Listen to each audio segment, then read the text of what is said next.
it's a love story. It's a story about loss. It's a story about the cost of loving someone, and the courage to, move towards a life of fullness and meaning, even if it's a simple life. And it's a very beautiful love story between two very simple, ordinary people. So it feels like a very universal love story for everyone. Yeah. That makes it sound very simple, that description, which it is on some level, but the actual structure is anything but simple. It's quite complex. So first of all, how did that read in the script, and what did you think of John's decision to kind of work with that and fracture the narrative? Yeah, I loved it. I loved that aspect of the script, that it's a non-linear narrative and that we jump all over time. It felt very poetic to me. It felt much more true to the passage of a relationship somehow. That moments in a relationship are more bound by feeling and memory and invisible connection rather than a linear timeline. So I found it quite moving and powerful. And like in the script, the non-linear structure was very, very different to the non-linear structure in the edit. So it was actually rejigged a lot in the edit. So did that surprise you when you finally saw the finished cut? I saw lots of different edits, and I worked with John. I worked with John and the editor with them on it as well, and offered my thoughts and feelings, and it was a very collaborative process. So it was a puzzle. It was a conundrum, and John ultimately made the choices that he felt were best, and it's a beautiful film, and I think it's very hard to make sure each of those scenes out of order cohere in a way that adds up to an emotional narrative, and I think John really achieved that. Your character, Tobias, he wears his emotions. He's very much on his sleeve. Almut, she's a little more closed. I wonder if you could just talk about what you and Florence discussed and how you would play those scenes together and have those emotions dance, I guess. Yeah, we didn't really talk about it. And I think what really attracted me about Tobias is that he doesn't start with his emotions on his sleeve, and I think it's actually a big part of his trip is that she is the one that kind of calls him into his heart, calls him into life. I think at the beginning of his story, in a linear narrative sense, he's someone trying to draw in between the lines of life and thinks that if he's just a good boy and he doesn't, feel too much, and if he just kind of gets on with things, keeps his head down, he will, be rewarded in some way. But then she crashes into him literally, and his world explodes, his consciousness explodes, and as does his heart, to the point where he's watching her crack eggs, and he's overwhelmed by a sense of impending falling in love. And it's a beautiful journey for a man who has been previously so kind of self-protective around his own feelings to realize that if he actually is serious about the life that he wants, he has to take major risks. And then in terms of how we played together, Florence is such a natural talent, such a naturally gifted actor that you kind of just, you wind her up and you let her go. And I'm so lucky that she is that way, because I love nothing more than working with an actor that I can really tune into. It makes the job so much more pleasurable. Sometimes you can't do that. Sometimes you have to just do your own work and not you can't rely on the other actor being alive and in the moment with you. That's okay. Everyone has their own process. But my preference, what I find much more enjoyable and pleasurable, is when I can, spontaneously arrive and find the scene every time in a different way. Had you been looking for a kind of heartfelt love story to do? No, not at all. I wasn't looking for anything. I was looking to sit down and look out a window, and I did. I found that for a year or so, And I wasn't against working, but I was definitely not in a huge rush to get back to work after Angels in America, Tick Tick Boom, the Spider-Man film, Under the Banner of Heaven, and losing my mother, and everything felt like it was changing, and I wanted to be present for that change. And I think I was exhausted in a way that was, energy well spent, But I definitely felt like I needed to recalibrate, reassess, and refill my own cup so that I could re-engage with work in a revitalized way. And this happened to fall in the middle of that period. It came along and it felt as easy when I read it as, oh yeah, I can imagine just stepping into the next room and sculpting this with some people. Yeah, it felt quite soothing, actually, like a lovely healing kind of process. Romance is a universal feeling. Everybody connects to it. And in a time when so many larger-than-life action movies, thriller, and superhero films are being made, do you feel there's a dearth of love stories, and do you think we live in time is bridging that gap? I don't know. I'm not sure.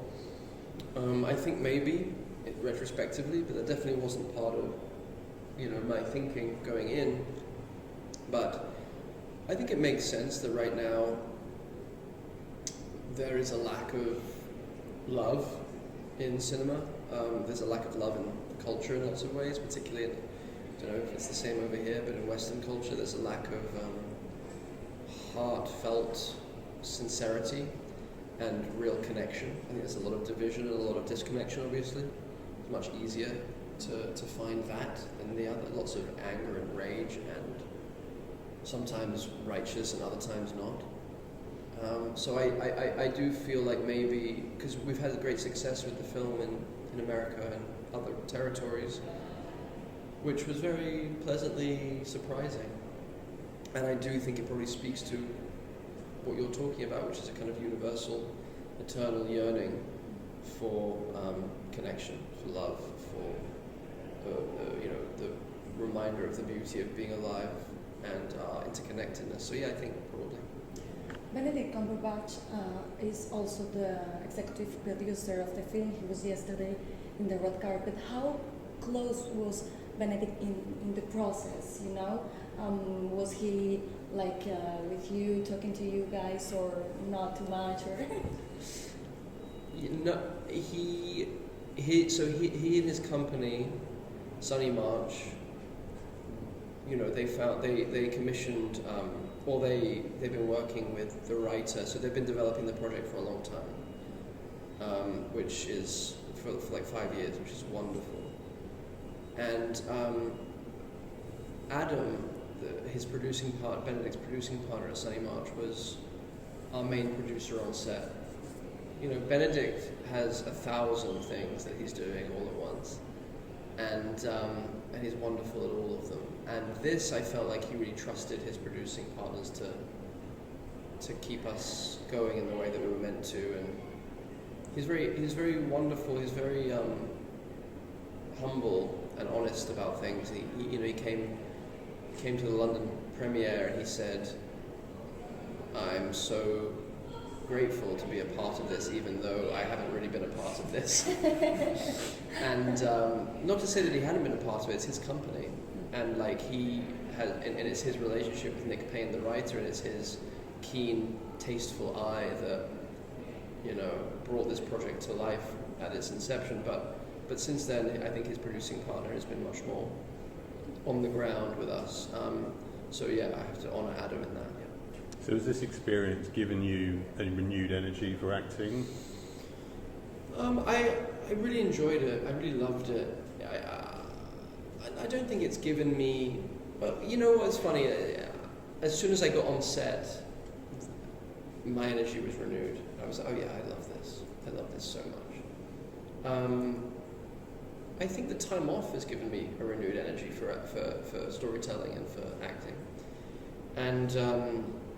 And yeah, just waiting. And sometimes you have to just do nothing and trust that the energy will come back. rather than force, I don't like to force myself goose myself into anything. I feel like it's kind of antithetical to a true creativity. And I'm lucky enough where I get to live like that.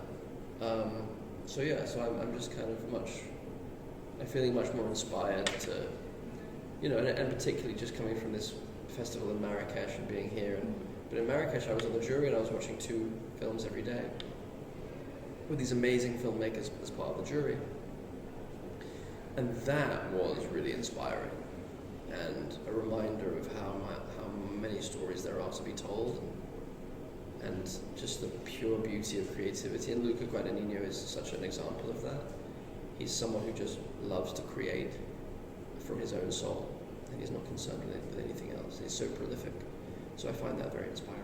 And as you look ahead to projects you're considering, are you looking for more auteur-driven projects, or is it really just about what's on the page? It's a feeling. Yeah. It's a real feeling. And yes, of course, the films that I've seen recently that have been more auteur-driven. I'm thinking about my friend Brady's film, The Brutalist, which is in Venice. Which is just an incredible masterpiece of work, and something that is so hard won for him. Yeah. I'm so proud of him and grateful for him, and in awe of what he and his wife Mona created, and the cast with Adrian and everybody. So I think ultimately I'm looking for things I'm looking to make things that feel very personal. But that can take on any shape or size. That can take on any medium, I'm not as concerned about the way or the how. I'm concerned about the feeling. And I watch something like Brady's work, and I'm like, yeah, that's the feeling. Right. No matter the outcome, that's the feeling.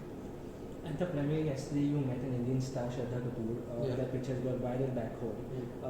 What do you think about Indian cinema, and what kind of conversation you had with her yesterday? Yeah, we had a lovely, very brief meeting on the red carpet. She seemed very, very lovely and kind and gentle.